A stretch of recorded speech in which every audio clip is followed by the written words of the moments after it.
또 환영했던 그것을 기억하면서 오늘 우리가 종려주일, 그러나 예루살렘 입성에 그치지 않고 예수님은 이제 십자가에 매달려 죽게 되시죠. 그래서 우리가 내일부터는 고난주간, 그래서 일주일 동안 우리를 위해서 고난 받으셨던, 왜 그 고난을 받으셔야 됐고 머리에 가시관을 씌우고 십자가에 매달리셨나, 이것을 우리가 묵상하면서 구원하신 주님의 은혜를 다시 한번 생각하고 믿음의 결단을 하는 그런 주간으로 보내게 되겠습니다. 오늘 우리 같이 한번 인사하시죠. 우리 찬양대 찬송을 들으면서 은혜를 받았는데, 호산나 만왕의 왕 주님을 찬송하십시다. 그렇게 한번 인사하시죠. 호산나 만왕의 왕. 합시다. 아멘. 할렐루야. 아멘. 만왕의 왕 되신 주님을 찬송합니다. 저는 오늘 본문 말씀을 통해서 십자가에 담겨 있는 의미, 이런 제목으로 여러분과 함께 은혜를 나누고자 합니다. 요즘에 제가 한국에서 방영되고 있는, 방송되고 있는 한 프로그램에 참 관심이 많이 있습니다. SBS 방송국에서 진행하는 오디션 프로그램이에요. 아마추어 노래를 잘하는 사람들이 나와서 이 서바이벌 오디션을 합니다. 참가해서 못하는 사람은 탈락하고 잘하는 사람들은 올라가서 마지막에 최종 우승자를 가려내는 그런 음악 오디션 프로그램입니다. 이번 시즌에 출연 중인 이 KT 김이라고 하는 참가자가 있습니다. 여러분 다 아실 줄 모르겠습니다만 작년 3월에 우리 교회에 트루 워시퍼 12 찬양팀이 왔었죠. 그때 함께 와서 우리 교회에서 일주일 동안 머물고 또 찬양 집회 때 또 찬양도 하고 노래도 했던 그 사람 중에 한 사람이에요. 그때는 KT 김이 아니고 김서연 자매였어요. 그런데 방송에 보니까 KT 김 이렇게 출연을 하고 있습니다. 노래를 잘하고 있고, 오늘 새벽에 제가 관심이 있어서 또 새벽에 일어나서 결과를 봤어요. 왜냐하면 이제 올라가가지고 4명이 이제 경연을 벌이는데, 그 중에서 이제 오늘 새벽에 한국 시간으로 1명이 떨어지고 3명이 세미파이널에 올라가는데, 여기에 올라갔어요. 그래서 이제 3명, 다음 주에 3명, 그리고 이제 결승에 올라가는, 그래서 보니까 아주 지금 한국에서 인기가 있고 팬클럽도 생기고 막 그래요.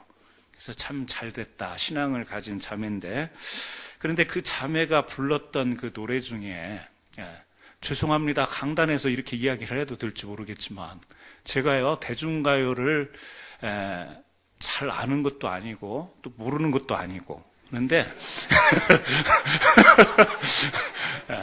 대중가요를 저는 찬송을 우리가 예배 때 찬송하고 하나님을 찬송하는 삶을 살아가지만, 또 대중가요를 통해서 사람들의 그 마음의 위로도 받고 이런 것이 있는 것 같아요. 근데 그 자매가 부른 노래 중에 양화대교라는 노래를 불렀어요. 그런 노래가 있었대요. 그런데 그 노래를 이 자신의 삶과 이렇게 연결해서 곡도 조금 바꾸고 가사도 이렇게 좀 바꾼 거예요. 그 가사의 내용이 뭐냐면, 이 아버지 어머니를 따라서 이민을 왔잖아요. 근데 이민 초기에 이 익숙하지 않은 이 미국 사회에 아버지가 어떤 특정한 그런 전문직을 가진 게 아니라 힘든 일을 했나 봐요. 그래서 낡은 가죽 신발을 신고 매일 아침에 출근하는 아버지를 떠오르면서 그 가사를 적은 거예요. 그래서 뉴욕에 있는 워싱턴 다리를 아버지가 매일 일하러 힘든 일을 하면서 그 다리를 왔다 갔다 하는데, 아버지 말은 이제는 좀 안정되니까 옛날 이민을 와가지고 처음에 너무 힘들었던 걸 생각하면 그 다리를 바라보고 싶지도 않다, 이렇게 아마 그 딸에게 이야기를 한 모양이에요. 그래서 한국의 한강에 있는 양화대교 다리를, 그 노래가 있는데 그것을 거기에 연결해서 그렇게 지은 거예요. 이민 초기에 아버지가 아침마다 낡은 신을 신고 힘들게 일하러 가는데 그 워싱턴 다리를 건넜던 거, 그것을 떠오르고, 또 자기 엄마를 생각하면서 엄마야 아프지 말고 뭐 행복하자 막 이런 가사로 막 노래를 부르는데 그 노래를 부르다가 막 울컥하는 거예요. 그래서 음정도 좀 틀리고 박자도 좀 틀린데 얼마나 제가 몇 번 들어봤어요. 예. 근데 얼마나 그 노래가요. 예. 왜 그렇죠? 그냥 노래가 아니고 이민자의 삶의 애환을 담아서 그것을요 가슴 깊이 부르기 때문에 그게 그렇게 와 닿는 거예요. 우리도 이민 생활을 물론 지금 잘 살고 있지만 이 미국 땅에 와서 애환 없이 살아가는 사람이 누가 있겠어요? 다 힘든 일도 겪고 아니 지금도 우리가 그런 힘든 일 가운데 어떻게 보면 살아가고 있는지 모르겠어요. 그런데 이 2세가 된 자녀들, 우리의 자녀들이 철없이 그냥 자라나는 것 같지만 아빠의 고생하고 엄마의 힘들어하는 것을 다 옆에서 지켜보는 거예요. 네. 그래서 이들이 자라나면서 이 KT 김 같이 노래를 부르는데 뭐예요? 모를 것 같았는데 아빠 엄마의 애환을 자기가 그것을 가슴에 담아뒀다가 그것을 노래하는 거예요.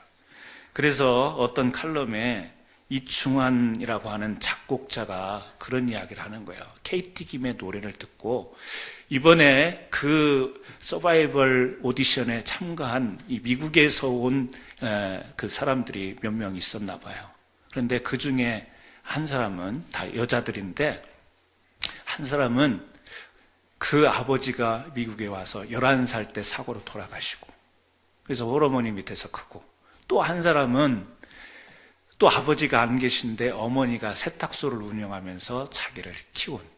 그래서요, 이 사람들이 미국에서 온 2세들이 노래를 너무 잘하는 거예요. 근데 이 이충환이라고 하는 이 작곡자가 그걸 쓴 거예요. 이들이 미국에서 발달된 음악을 배워서 이렇게 노래를 잘하는가? 자기는 그렇게 들리지 않았다라는 거예요. 어떻게 들렸냐면 이민 2세가 이민 1세들의 그 아픔을 고스란히 가슴에 담고 그 삶을 노래로 표현하기 때문에 그 노래가 그냥 들리지 않고 삶으로 들리더라. 그래서 그 노래가, 그 가사가 그 삶의 그 어떤 이민자의 삶의 애환으로 들리더라. 그러면서 그런 이야기를 하는 겁니다. 화려한 노래를 부르는 것 같지만 그 안에는 이민자의 슬픔과 상처와 아픔을 그리면서 한편으로 그런 가운데서 희망과 소망을 노래하더라. 이렇게 평가를 해놨더라고요. 그렇습니다. 정확한 관점이 아닌가 싶습니다. 노래를 부르지만 그 안에 뭐가 있어요? 삶이 담겨 있는 거죠. 저는 여러분들에게도 오늘 이 아침 하나님의 위로를 전하고 싶습니다. 아마 우리 자녀들이 우리를 모르는 것 같지만 우리들의 고생, 1세대들의 고생하는 것을 아마 저들도 노래한다면 그 가슴 속에서 그것을 노래할 거라고 생각이 되어지는데 이렇게 우리가 이민 와서 또 이렇게 기반을 잡고 잘 살고 있지만 그동안에 있었던 많은 힘든 일들, 때로는 슬프고 괴로웠지만 하나님의 은혜로 여기까지 온 줄로 믿습니다. 우리는 그냥 대중가요가 아니지만 찬송으로 그것을, 그 슬픔을 이겨냈고 찬송을 통해서 극복하고 그렇게 왔잖아요. 이렇게 노래 하나를 부르더라도 그 노래에 담겨있는 의미가 있다라는 거예요. 노래를 부르지만 그 노래 속에, 가사 속에 담겨있는 의미가 있죠.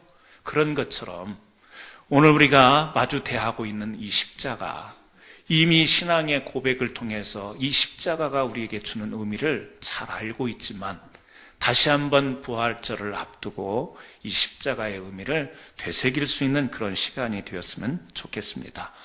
독일의 종교개혁가 마르틴 루터는 그렇게 이야기합니다. 십자가는 그리스도 신앙의 표적이다. 표적이에요. 하나로 대표되어지는 사인과 같은 거지만 거기에 우리의 신앙의 모든 요소가 담겨 있다. 이렇게 이야기를 하는 겁니다.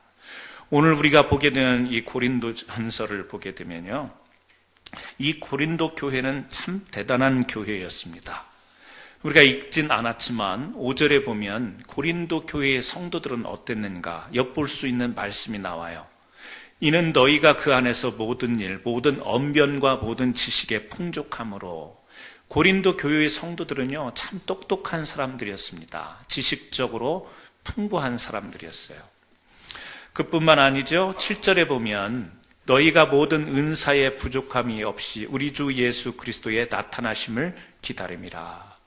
지식적으로만 똑똑한 게 아니라 신앙적으로도 참 은혜스러운 믿음의 삶을 살았던 성도들이 바로 고린도 교회의 성도들이었어요.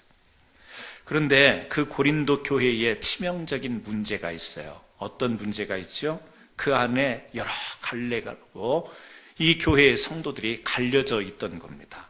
고린도 교회를 설립했던 바울, 그래서 그를 추종하는 바울파가 있었고, 이 철학적, 지식적으로 신앙이 형성이 된 지식이 풍부했던 아볼로파가 있었습니다. 사도 중에 수장이었던 또 베드로를 중심으로 해서 베드로를 또 향하는 그런 신앙을 가졌던 베드로파가 있었어요. 또요, 오직 예수 그리스도, 자신들이 예수 그리스도에게만 속했다 해서 그리스도파, 여러 풍파로 이 고린도 한 교회 안에서 나누게 된 것이요. 이것을 듣고 바울이 이 고린도 교회가 이렇게 돼서는 안 되는데 해서 그들에게 권고하면서 보낸 편지, 그것이 바로 고린도 전서인 거예요. 그러면서 이 고린도 전서 처음부터 바울은 어떻게 이야기를 하느냐. 너희가 그렇게 지식도 풍요롭고 신앙도 좋은 신앙을 가졌는데 그렇게 나누어진 것은 십자가의 신앙이 지금 온전하게 붙들려 있지 않기 때문에 그렇다. 왜요? 십자가의 신앙이라는 건 뭐죠? 십자가 안에서는 사람들이 자신의 죄를 발견하게 돼 있는 거예요. 자신의 허물을 발견하게 돼 있는 것이 십자가 신앙 안에서 발견되는 자신들이란 말이에요. 그리고 또 자기네들에게 넘치는 은혜가 있고 은사가 있는 것은요, 내가 똑똑해서 내가 능력이 있어서가 아니라 십자가 은혜를 통하여서 하나님이 주신 그 은총이기 때문에 내가 자랑할 것이 있는 게 아니라 그 하나님의 은혜 때문에 내가 그런 은사와 또 신앙의 풍요로운 것을 누릴 수 있다. 한마디로 십자가 이 신앙 앞에서 우리는 겸손하게, 우리의 내놓을 것이 없이 겸손하게 우리는 낮아지고 하나님의 의만 드러나는 것이 십자가 신앙인데, 지금 고린도 교회 성도들, 당신들은 그 신앙을 붙들고 있지 못하기 때문에 우리 분파가 더 낫고 우리가 더 잘 믿고 우리가 더 낫다, 지금 그래서 갈라진 것 아니냐. 바울은 지금 그렇게 이야기를 하고 있는 거예요. 그렇습니다. 십자가의 신앙을 붙들게 되면 우리들의 믿음이 온전해지게 돼 있어요. 그래서 저는 오늘 이 십자가에 담겨 있는 의미, 간단하게 두 가지의 의미를 살펴보고자 합니다. 첫 번째는요, 십자가는 사랑의 상징입니다.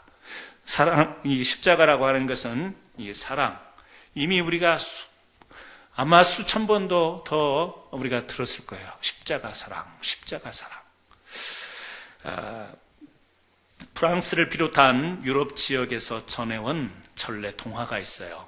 그것을 그 나라마다 조금씩 내용이 다른데 미국에서 그것을 영화로 만들었죠. 또 만화 영화, 그 디즈니사에서 만든 이 영화가 있습니다. 우리가 잘 아는 미녀와 야수라는 영화가 있어요. 아이들하고 한 번씩 다 보셨으리라 생각이 됩니다. 간단하게 줄거리를 말씀을 드리자면, 자신의 외모를 사랑하던 왕자가 있었죠. 하룻밤 어떤 날 이제 그 마법을 행할 수 있는 노파가 하룻밤 재워주기를 청합니다. 그런데 이 왕자는요, 못생겼다라는 이유로 거절을 하는 거예요. 그랬더니 이 노파가 마법을 통해서 이 왕자를 흉측한 야수로, 짐승으로 그렇게 변하게 하도록 합니다. 장미 한 송이를 주고 거울을 주면서 이 장미가 시들 때까지, 그러니까 21살이 될 때까지 꽃이 피다가 시들게 될 텐데, 그 21살이 될 때까지 이 사랑을, 누군가로부터 사랑을, 고백을 받게 되면 당신이 원래대로 돌아갈 것이고, 그렇지 못하면 계속해서 야수로서 살아갈 수밖에 없다라고 하는 조건을 걸게 되는 거죠. 이 마법에 걸린 왕자는 야수로 울부짖으면서 괴로워하면서 살아갑니다. 그러다가 어느 날 한 사람을 만나게 되죠. 예상치 못했던 한 손님을 만나게 됩니다. 이 베리라고 하는 아름다운 착할 시골 소녀예요. 그런데 이 소녀를 만나게 된 배경이 뭐냐면 그 벨의 아버지가 어느 날 이 늑대들의 공격을 피해서 도망치다가 이 야수가 있는 이 성으로 도망온 거예요. 잔뜩 자신의 상태에 화가 나 있던 이 야수, 왕이죠. 어린 왕자였죠. 야수가 그 벨의 아버지를 붙잡는 거예요. 그래서 성 안에 감옥에 가두어 버립니다. 이 소식을 알고 그 딸인 이 벨이 찾아오게 되는 거죠. 그리고 요청하는 거예요. 아버지 대신에 자기가 그 감옥에 있게 해달라고. 그래서 아버지는 나가고 자기가 감옥 속에 있어요. 그런데 이 야수, 험하게 생긴 이 야수 앞에 당당해요. 벨이라고 하는 이 소녀가 아주 당당합니다. 그러면서 이 야수와 티격태격을 하는 가운데 거기에서요, 애정이 싹트기 시작하는 거예요. 어느 날 이 벨의 아버지가 보리스가 아프다라는 소식을 듣고 이제 이 감옥에서 잠깐 그 마을로 내보내줍니다. 그런데 이 벨이라고 하는 여자를 그동안 사랑하고 구애했던 이 사람이 있었습니다. 이 사람이 이 야수와 야릇한 사랑이 펼쳐진다라는 느낌을 가지고 이 야수를 칼로 찔러서 죽이게 하는 거죠.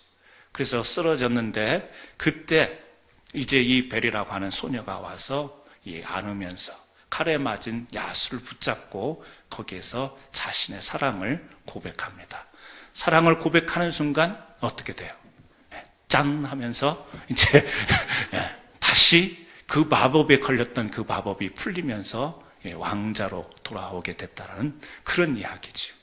그런데 이 이야기를 이 예수가 선택한 십자가라고 하는 책을 쓴 맥스 루케이도 목사가 자기 책 서문에 이 이야기를 담은 거예요.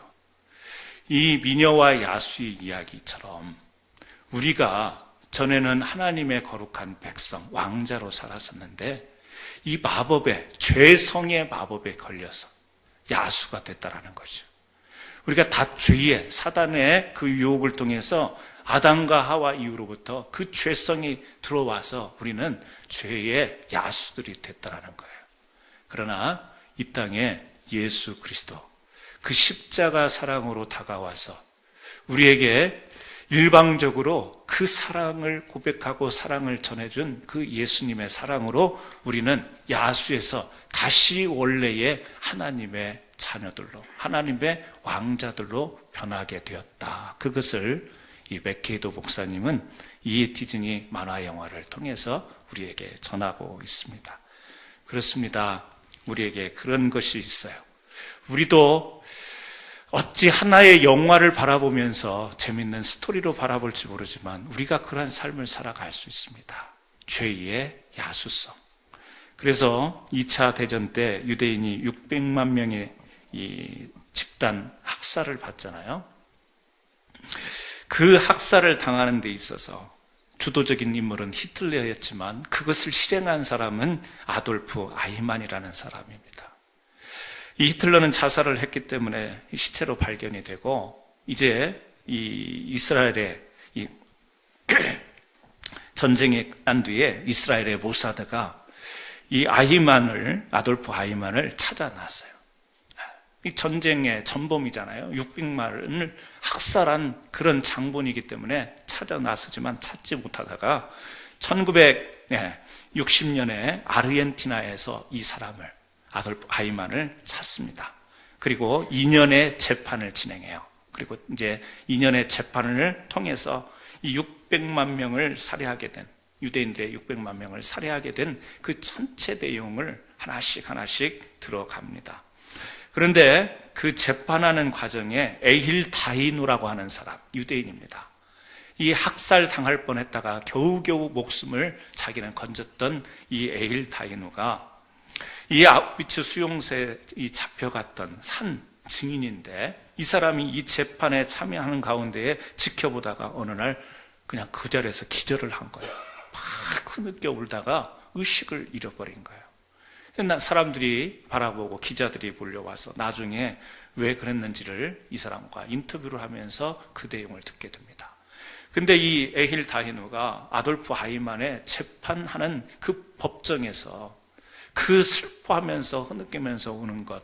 사람들은 대부분 옛날에 그 당했던 고초가 다시 떠올라서 그 너무너무 힘들었던 것이 떠올라서 감정을 주체하지 못하고 그런 것이 아닌가, 이제 이런 생각을 다 갖는 거지. 물론 그렇습니다. 그런데 이 에일 다히누가 이제 기자들과 이야기하면서 그런 이야기를 해요.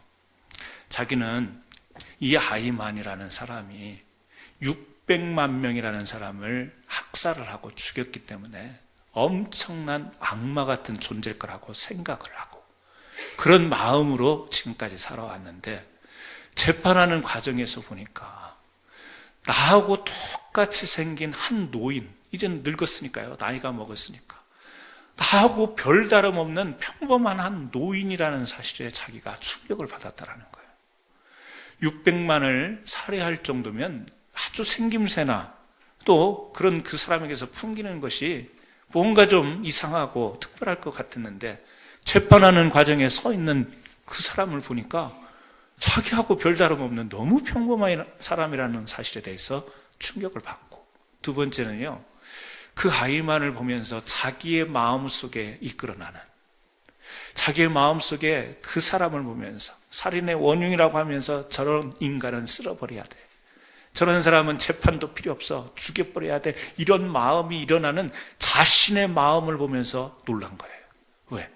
나도 만약에 이 하이만과 같이 그런 권력을 가지고 내가 그런 대상들이 있다면 나도 지금 저 하이만에 대해서 품는 마음, 저런 인간은 쓸어버려야 돼, 저건 그냥 살려두면 안 돼, 저건 넣으면 안 돼, 이런 폭발하는 그 마음이 자기도 그 하이만의 위치에 있었으면 600만을 살해할 수 있는 마음을 동일하게 가질 수 있는 존재라고 하는 그런 면에서 자기 자신한테 충격을 받고, 나뿐만 아니라 이 세상의 사람들이 다 그런 야수성을 가질 수 있겠다라고 하는 점에서 충격을 받으면서 스스로의 충격 속에서 자기가 쓰러진 것. 여러분, 그렇습니다. 이 세상에 우리 사람들이 다 평범해 보이고 그냥 나와 너와 똑같은 모습을 갖는 것 같지만, 사람들 이 안에 들어있는 것, 우리에게 야수성이 존재한다라는 거지. 그 야수성, 짐승 같은 거, 그 뭐죠? 죄성이라는 거예요. 그래서 성경에도 보면 나오잖아요. 단창을 들고 그렇게 끊임없이 이 다윗을 죽이려고 하는 사울의 야수성이 성경에는 소개되고 있는 거예요. 야곱의 딸 디나를 강간하는 이 세겜의 야수성이 성경에 소개가 되고 있습니다. 베들레헴의 어린 아이들, 사내 아이들을 죽이는 이 헤롯 왕의 야수가 있고, 예수님을 은 30에 팔아 넘기는 가룟 유다의 야수성이 그 안에 들어 있었다라는 겁니다. 여러분, 우리가 이런 야수성을 가진 존재들이에요. 그런데 하나님께서는 그 야수성이라는 게, 그 죄성이라는 것이 원래의 우리의 것이 아님을 하나님은 아시기에, 창조할 때 원래 의도하신 것이 아니기 때문에 우리를요 원래의 상태로 회복시키시고 싶은 거예요. 그 회복시키고 싶은 마음이 뭐예요? 사랑인 거예요. 그래서 예수님을 이 땅에 보내셔서 우리로 하여금 죄성을 다시금 원래의 하나님의 백성답게 그렇게 만드는 십자가의 은혜를 우리들에게 베풀어 주신 겁니다. 로마서 5장 8절에 그래서 이렇게 이야기하죠. 우리가 아직 죄인 되었을 때 그리스도께서 우리를 위하여 죽으심으로 하나님께서 우리에 대한 자기의 사랑을 확증하셨느니라. 우리가 죄인 되었지만, 야수가 되었지만 우리를 위해서 십자가에 죽으심으로, 예수님이 죽으심으로 우리를 향한 사랑을 확증하셨대요. 다시금 너희들의 삶은 그게 아니다, 너희들의 안에 있는 죄성 그건 아니다, 사랑으로 십자가에 오셔서 예수님이 대신 죽으심으로 우리를요 그 사랑으로 되돌려 놓으셨다라는 이야기. 요한복음 3장 16절, 우리 너무 잘 아는 말씀 아니겠어요? 하나님이 세상을 이처럼 사랑하사 독생자를 주셨으니, 사랑하셔서 독생자 예수 그리스도를 우리에게 주셨다고 말씀합니다. 그리고 그 사랑을 받아들이는 자는 멸망치 않고 영생을 얻는 복을 누리게 되는 거죠. 로마서 8장 38절에서 39절에도 내가 확신하노니 사망이나 생명이나 천사들이, 권세자들이나 현재일이나 장래일이나 능력이나 높음이나 기품이나 다른 아무 피조물이라도 우리를 우리 주 예수 그리스도 안에 있는 하나님의 사랑에서 끊을 수 없느니라. 비록 우리가 죄성 가운데서 죄의 종로로 하고 살아왔지만 하나님의 사랑을 그 죄가 끊을 수가 없는 거예요. 우리는 그 죄에 푹 빠져서 살아가지만, 우리는 스스로 그 죄에서 헤어나올 수 없지만, 하나님은 우리에게 끝까지 사랑으로 다가오셨기 때문에 그 사랑이 죄를 물리치시고 죄와 사망의 권세를 물리치시고 우리를 하나님의 사람들로 온전하게 세워주시고 구원의 백성으로 삼아주시는 것. 우리에게 야수 같은 게 있잖아요. 그런데 십자가의 사랑으로 하나님의 왕자가 되게 하고. 설교하다 보니까 생각나네요. 어렸을 때 주일 학교에서 배웠던 게, 부활절 이맘쯤 되면 손유이라고 하죠. 막 손으로 이렇게 따라서, 말씀 따라서 하는 거. 뭐예요? 야수가, 야수. 네. 날카로운 발톱, 손톱 하면서 야수가 십자가의 사랑으로 하나님의 왕자가 됐습니다. 이거예요. 우리 치매 방지를 위해서 한번 같이 해볼까요? 한번 해봐요, 진짜. 야수가 십자가의 사랑으로 하나님의 왕자가 됐습니다. 옆에 사람하고 한번 확인하세요. 치매인지 아닌지. 해보라니까요, 진짜로. 진짜 해봐요. 할렐루야. 어떤 때는요, 어린아이들 신앙교육이 더 강력한 것 같아요. 어른들은 점잖게 설교를 듣지만 교회 이제 예배 끝나고 나오면 전혀 기억이 안 남잖아요. 저 주일학교 때, 유치부 때 배운 것 같아요. 근데 지금 기억하잖아요. 그래갖고 이렇게 설교 때 하잖아요. 야수가 십자가의 사랑으로 하나님의 왕자가 된 거예요. 설교 끝 아니에요? 이것으로, 손짓 3가지로 설교 끝이에요, 사실은. 야수성이 있어요. 저와 여러분에게도 이렇게 거룩한 척 가운을 입고 오늘 또 예배를 집례하고 성례를 인도하지만 제 안에도 이 밝힐 수 없는 야수성이 제 안에도 있다고요. 저는 그런 존재예요. 그러나 이렇게 서서 설교하고 예배를 인도할 수 있는 것은 끊을 수 없는 하나님의 사랑이 저에게 임했기 때문에, 허물 많고 부끄럽지만 어떤 때는 가식적이지만 그럼에도 불구하고 고개 들고 설교할 수 있는 것은 하나님의 그 십자가의 사랑이 내 죄성과 야수성을 누르시고 우리로 하여금 다시금 회복해 하셨기 때문에 가능한 겁니다. 오늘 십자가는 사랑이에요. 오늘 그 십자가는요, 우리의 죄를 누르고 다시 한번 하나님의 사랑으로 돌아가게 하는, 저는 오늘 이 예배를 통해서 이 말씀을 들으면서 여전히 우리 안에 있을 수 있는 야수성을 그 십자가의 사랑으로 이겨내시고 그 밟고 디뎌서 온전하신 하나님의 거룩한 백성으로 하나님께 영광된 삶을 살아가기를 주의 이름으로 축원합니다. 두 번째는요, 십자가는 승리의 상징입니다. 우리가 읽지는 않았지만 골로새서 2장 15절의 말씀을 제가 한 절 읽어드려요. 골로새서 2장 15절에 통치자들과 권세들을 무력화하여 드러내어 구경거리로 삼으시고 십자가로 그들을 이기셨느니라. 통치자들과 권세들을 무력화했다. 통치자들과 권세들은 뭐지요? 이 세상에 힘을 가진 권력자를 상징해요. 이 세상의 주관자들이에요. 그런데 예수님께서 십자가로 그들을 이겼다고 이야기를 해요. 자, 힘을 가진 권력자를 이길 수 있기 위해서 필요한 것은 뭐지요? 그 통치자 권력자들보다 더 큰 힘을 필요로 하는 거예요. 그런데 여러분, 십자가라고 하는 것이 이 세상에 힘을 가지고 권력을 가진 사람들을 굴복시킬 수 있는 힘이 이 십자가에 있어요? 모르겠어요. 혹시 십자가를 띄어가지고 강목으로 만들어서 내려 후리치면은 그게 힘이 들지는 모르겠어요. 그러나 예수님이 지셨던 이 십자가, 예수님이 멸시당하고 조롱당하시고 그 수치 당하셨던, 그리고서 그곳에 매달렸던 그 십자가가 당시의 빌라도라든지 로마의 총독이라든지 당시의 예루살렘의 권력자라든지 이런 사람들을 이 예수님이 매달리셨던 십자가가 그들의 힘을 제압할 수 있었냐고요? 아니죠. 그렇게 제압할 수가 없었어요. 예수님은 힘없이 십자가에 매달렸어요. 로마 군인들이 손과 발에 못을 받고 머리에 가시관을 씌운 채 그대로 힘없이 십자가에 매달려 돌아가신 거예요. 그런데 지금 골로새서에서는 뭐라고 이야기하고 있어요? 세상의 통치자들과 권세자들을 무력시켜버렸대요. 뭐가? 십자가가. 힘없이 예수님이 매달렸는데 그 힘없는 십자가가 어떻게 그 세상의 통치자들을 무력화시켰냐라는 거예요. 어떻게 이겼냐라는 거예요. 그렇다고 한다면 이 세상의 통치자들이 갖는 힘과 이 십자가의 힘은 뭔가 다른 힘이라는 것을 우리는 알 수 있는 거 아니겠어요?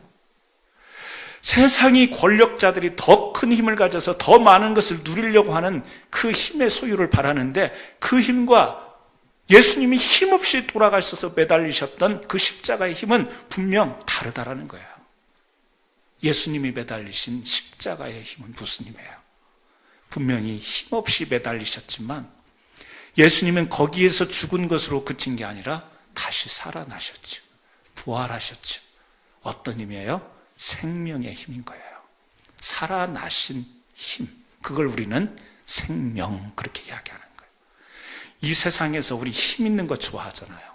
말 한마디로 탁탁 통과되고 자동차 몰고 가다가 지난번 저같이 티켓 탁 끊을 때 나야? 그러면 오케이 예스 하고 보내주면 좀 그런 사람이면 좋겠는데 기어이 티켓을 띄잖아요. 기어이 또 벌금을 냈잖아요. 세상의 힘이라는 것이 매력 있어요. 좋아요. 저 그런 힘이 있었으면 좋겠어요. 캔사스 한인장로교회 강일경 목사입니다. 그러면요 반사 통과, 어디든지 파킹라도 우선, 그랬으면 좋겠어요. 세상이 추구하는 힘들, 유치한 것 같지만 우리가 그 힘을 바라보면서 살아가요. 유치한 것 같고 참 그 수준 없는 것 같지만 우리가 그 힘에 매달려서 그 힘 때문에 우리가 열정을 쏟으면서 살아가고 있는 거예요. 그런데 십자가의 힘은요 그 힘이 아니라는 거예요. 어떤 힘이에요? 낮아지고 쓰러지고 힘없이 무너졌지만 뭐가 있어요? 생명이 살아나는 거예요. 생명. 여러분, 생명과 힘 두 가지가 있습니다. 어떤 것 위에 어떤 것이 서야 돼요. 다시 말하면 무엇이 기초가 되어야 무엇이 존재할 수 있어요? 생명이 있어야 힘도 있는 거지. 생명이 없으면 힘이라는 것은 존재하지 않는 거예요. 그런 의미에서 십자가의 힘은 뭐예요? 생명을 살리는 힘이란 말이에요. 그래서 우리는 세상에서 힘에 몰두된 힘, 권력, 통치 이런 것에 온갖 힘을 가지고 그것을 쟁취하기 위해서 싸우고 다투고 그렇게 열을 내면서 살아가는데 그 힘은 우리들의 진정한 힘이 아니라는 거예요. 그래서 성경은 그런 이야기를 합니다. 요한 1서 5장 4절 5절 말씀에 이런 말씀을 해요. 무릇 하나님께로부터 난 자마다 세상을 이기느니라. 세상을 이기는 승리는 이것이니 우리의 믿음이니라. 예수께서 하나님의 아들이심을 믿는 자가 아니면 세상을 이기는 자가 누구냐. 하나님께로부터 난 자마다 세상을 이긴대요. 여러분은 하나님의 사람들이 되었어요. 여러분들은 세상을 이기는 자가 된 줄로 믿습니다. 세상을 이긴 자. 그런데 그 세상을 이기는 힘은 어디에서 나와요? 어디에서 나와요? 세상 사람들이 추구하는 권력, 힘을 쟁취하는 데서 나오는 힘이 아니라 믿음의 힘이라는 거예요. 이 믿음의 힘은 뭐예요? 십자가에서 죽으셨다가 다시 살아나셨던 생명의 부활로 일어나셨던 주님이 주신 생명. 그것을 바라보고 그것을 추구하는 믿음에서 나온 이 신앙. 이것이 세상을 이긴다 그랬어요. 우리 세상을 이기기 위해서요, 세상을 다스리기 위해서요, 세상에서 잘 살기 위해서, 행복하게 살기 위해서 우리가 그 힘을 얻으려고 하는 게 얼마나 많아요. 돈도 힘, 권력도 힘, 권세도, 명예도, 우리의 지식도, 우리의 가진 것, 소유 이런 것들이 다 우리의 힘으로 여겨지면서 우리가 그것이 세상을 이기는 법으로 세상에서 그렇게 배우지 않았어요?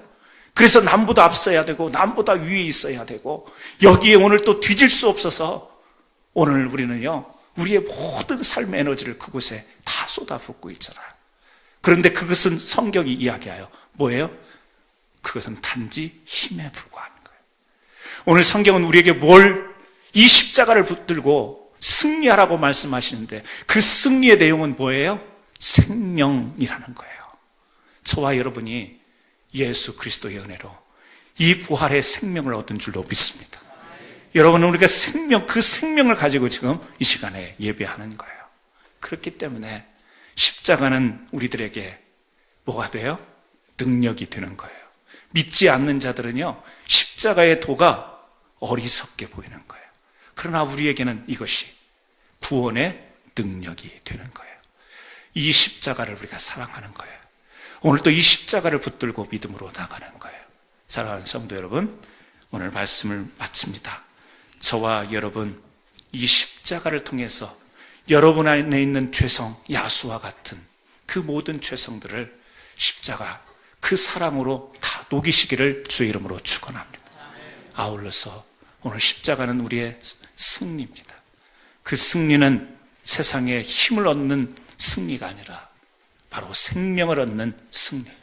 십자가에서 예수님이 보혈을 흘려주심으로 우리의 생명을 영원토록 살려주시고 보장하는 이 하나님의 귀한 승리가 오늘 저와 여러분에게 있기를 예수님의 이름으로 축원합니다. 기도하십니다. 하나님 아버지 감사합니다. 이 땅